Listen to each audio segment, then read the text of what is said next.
Selamat pagi Bapak, Ibu, dan Saudara yang terkasih dalam Tuhan Yesus Kristus. Pagi hari ini bersama-sama kita akan kembali merenungkan firman Tuhan. Oleh sebab itu, marilah kita berdoa dan masuk dalam saat hening.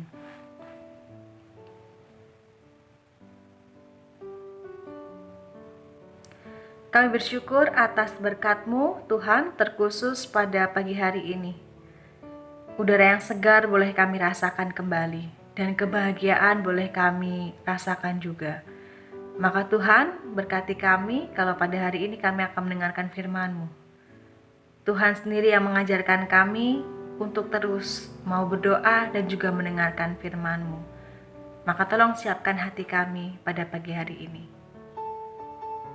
Di dalam nama Tuhan kami Yesus Kristus, kami berdoa dan mengucap syukur. Amin. Bapak, Ibu, dan Saudara terkasih, bacaan kita pada pagi hari ini terambil dari Keluaran 32 ayat 7 sampai dengan ayat yang ke-14. Saya akan membacakan di ayat yang ke-13 yang demikian. Ingatlah kepada Abraham, Ishak dan Israel, hamba-hambamu itu. Sebab kepada mereka engkau bersumpah demi namamu.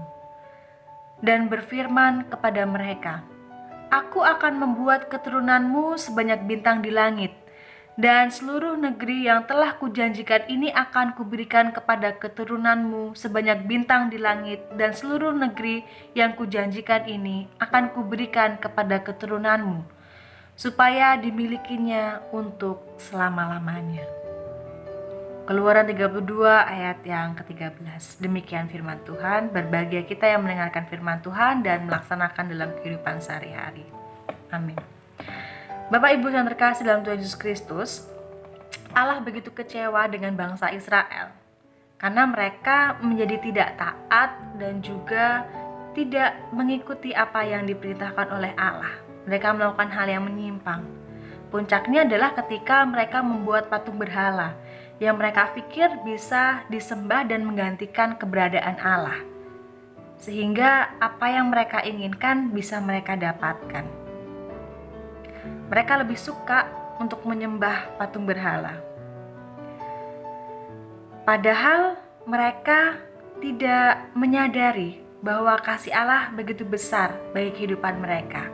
Terlebih mereka tidak sadar atau tidak mengingat kembali bahwa Allah telah menyertai mereka keluar dari tanah Mesir menuju tanah perjanjian yang dijanjikan oleh Allah. Bapak, Ibu yang terkasih dalam Tuhan Yesus Kristus, tidak sedikit orang yang melihat bahwa malapetaka merupakan hukuman dari Allah. Padahal hal ini bisa menjadikan bayang-bayang lebih mengerikan lagi, terlebih ketika kita berada dalam penderitaan. Seperti halnya kita pada saat ini, ketika kita ada dalam sebuah bencana atau dalam sebuah keprihatinan bersama. Setiap orang saat ini bingung untuk mencari cara berdoa atau memohon kepada Allah. Tidak ada yang salah Bapak Ibu dengan berdoa. Akan tetapi mari kita lihat lebih dalam lagi. Seringkali motif kita berdoa adalah mengunggulkan apa yang kita inginkan. Seringkali kita berdoa dengan asumsi bahwa kita bisa memohon Allah atau menyuruh Allah atau bahkan memaksa Allah melakukan apa yang kita inginkan, sehingga apa yang kita dambakan, harapkan, inginkan segera terjadi. Hal ini bisa mendorong kita sama saja kita melakukan hal yang sama dengan bangsa Israel, yaitu doa menjadi bentuk kita menyembah berhala, karena apa yang kita doakan hanyalah apa yang kita kehendaki, bukan kehendak Allah yang kita dengar. Bacaan Keluaran 32 ini Bapak Ibu adalah contoh ketika bangsa Israel mengutamakan kehendaknya. Ibadah yang mereka lakukan, doa yang mereka lakukan justru menyimpang, sebab bukan pekerjaan Allah yang mereka ingat. Namun seluruhnya adalah berhala yang ada dalam pikiran mereka. Mereka memaksakan kehendak kepada Allah, memaksakan Allah melakukan apa yang mereka inginkan. Maka dalam krisis ini, dalam bencana yang kita rasakan saat ini, sebenarnya kita sedang diajak untuk kembali memurnikan iman kita di tengah apa yang kita alami. Kita mesti bisa memilih Bapak Ibu dan menyingkirkan ego kita dalam beribadah dan berdoa kepada Allah.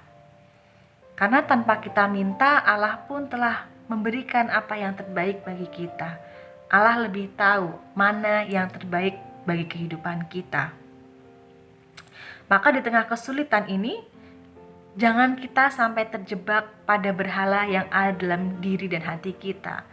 Sehingga kita berdoa dan kita beribadah dengan tujuan bahwa kita mendapatkan apa yang kita mau. Dan seolah memaksa Allah untuk melakukan apa yang kita mau. Tetapi mari kita berdoa dan juga beribadah sebagai ungkapan syukur kita bahwa di tengah malapetaka ini, di tengah kesusahan yang kita rasakan ini, Tuhan masih selalu menuntun kita dalam hal-hal kecil dalam kehidupan kita. Maka mari kita bersyukur atas setiap berkat kehidupan yang masih boleh kita rasakan saat ini. Baik itu kecil maupun itu hal yang besar. Tuhan Allah senantiasa memberkati kita dalam kehidupan kita. Selamat melakukan aktivitas kita pada hari ini. Selamat menghitung kembali berkat-berkat yang telah Tuhan berikan dalam hidup kita.